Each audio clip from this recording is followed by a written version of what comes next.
हर हर महादेव सभी को।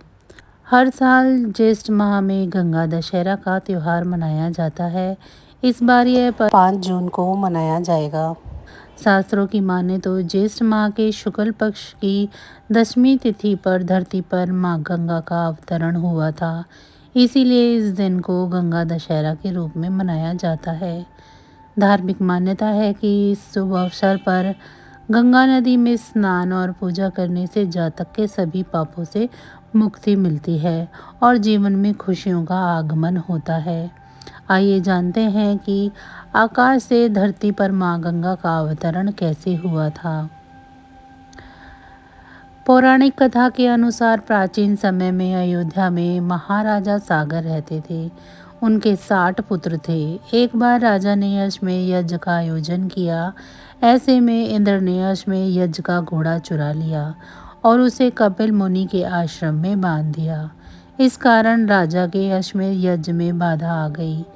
राजा के साथ सभी पुत्रों ने घोड़े को खोजने की शुरुआत की जिससे यज्ञ पूरा हो सके। अंत में वह मुनि के आश्रम में पहुंच गए। इस दौरान वहां पर महर्षि कपिल ध्यान अभ्यास कर रहे थे। वहीं घोड़े को बंधा देखकर उन्हें विश्वास हो गया कि घोड़े की चोरी कपिल ऋषि ने ही की है। राजा सागर के पुत्रों ने कपिल ऋषि को ललकारा और अपमानित भी किया। उस समय कपिल ऋषि क्रोधित हो उठे और राजा सागर के पुत्रों को भस्म कर दिया। ऐसे में यज्ञ खंडित हो गया। इसके पश्चात महाराज सागर ने पुत्रों की आत्मा की शांति के लिए उपाय जाना। उन्होंने इस कार्य के लिए माँ गंगा को धरती पर लाने का प्रयास किया। उस दौरान ऋषि ने धरती पर मौजूद सारा जल को ग्रहण कर लिया और धरती पूरी तरह से सूख गई। इसके बाद माँ गंगा को धरती पर अवतरित करने के लिए महाराज सागर, अंशुमान और महाराजा दिलीप ने तपस्या की, लेकिन उन्हें सफलता प्राप्त नहीं हुई। महाराजा दिलीप का पुत्र भगीरथ था। उसने तपस्या कर ब्रह्मा जी को प्रसन्न किया। भगीरथ को इस कार्य में सफलता मिली। माँ गंगा धरती पर अवतरित हुई। हालांकि माँ गंगा के वेग को रोकने के लिए भगवान शिव ने अपनी जटाओं में उन्हें समेट लिया। माँ गंगा को शिव की जटाओं में स्थान दिया। तब एक शिखा से माँ गंगा का धरती पर अवतार हुआ। भगीरथ ने रसातल में जाकर अपने पितरों का उद्धार किया। जब गंगा नदी में राजा सागर के पुत्रों की अस्थि मिली तो उन्हें मोक्ष की प्राप्ति हुई। हिंदू धर्म में दशहरा का विशेष महत्व होता है। पंचांग के अनुसार हर साल ज्येष्ठ शुक्ल पक्ष की 10वीं को दशहरा मनाया जाता है। मान्यता है कि इस दिन पृथ्वी पर माँ गंगा का अवतरण हुआ था। इसीलिए इस शुभ अवसर पर माँ गंगा की पूजा और पवित्र नदी में स्नान करने का विधान है। वहीं मान्यता यह भी है कि गंगा दशहरा पर अन्न, भोजन और जल समेत आदि चीज़ों का दान करने से उसे अक्षय पुण्य की प्राप्ति होती है। वहीं आपको बता दें कि इस साल गंगा दशहरा 16 जून को मनाया जाएगा। वैदिक पंचांग के मुताबिक ज्येष्ठ माह के शुक्ल पक्ष की 10वीं तिथि का आरंभ 16 जून को रात 2:31 पर हो रहा है। वहीं इसका समापन 17 जून को सुबह 4:42 पर होगा। ऐसे में उदया तिथि को आधार मानते हुए गंगा दशहरा 16 जून को मनाया जाएगा। इस दिन सुबह जल्दी उठ जाएं। वहीं अगर गंगा स्नान नहीं कर पाएं तो घर पर ही गंगा जल बाल्टी में डालकर स्नान कर लें।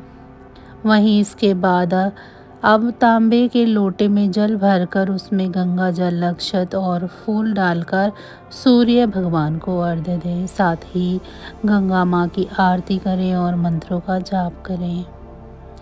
इस दिन गंगा स्नान करने से व्यक्ति को अक्षय पुण्य की प्राप्ति होती है। साथ ही माँ गंगा का आशीर्वाद प्राप्त होता है। वहीं इस दिन गरीबों और ज़रूरतमंदों को फल, जूता, चप्पल, छाता, घड़ा और वस्त्र दान करने का भी विधान है। वहीं इस दिन सूर्य को अर्घ्य देने से व्यक्ति को आरोग्य की प्राप्ति होती है। साथ ही इस दिन गंगा स्नान करने से सभी पापों, रोग, दोष और विपत्तियों से मुक्ति मिल जाती है और मोक्ष की प्राप्ति होती है। इस दिन दान करने से पितरों को तृप्ति मिलती है और वे सुखी रहते हैं। ग्रहों के दोषों से मुक्ति पाने के लिए भी गंगा दशहरा के दिन दान करना शुभ माना जाता है।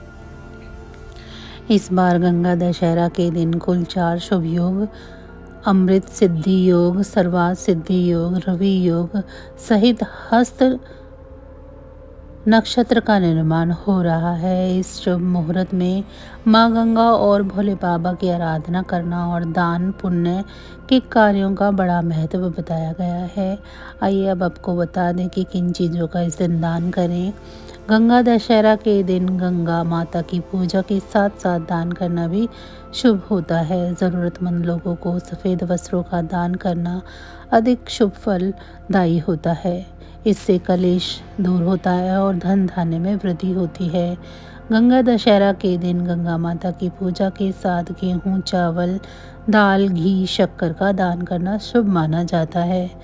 गंगा दशहरा के दिन गरीबों और ज़रूरतमंदों को वस्त्र, धोती, साड़ी, कंबल आदि दान करें। गंगा दशहरा पर दान में पैसे देना भी पुण्य का काम माना जाता है। फल और मिठाई में मौसमी फल जैसे कि आम, केला, संतरा, लड्डू, बर्फी, पेड़ा आदि का भी दान कर सकते हैं। गंगा दशहरा पर गाय का दान करना महादान माना जाता है और भूमि दान करना भी पुण्य का काम होता है।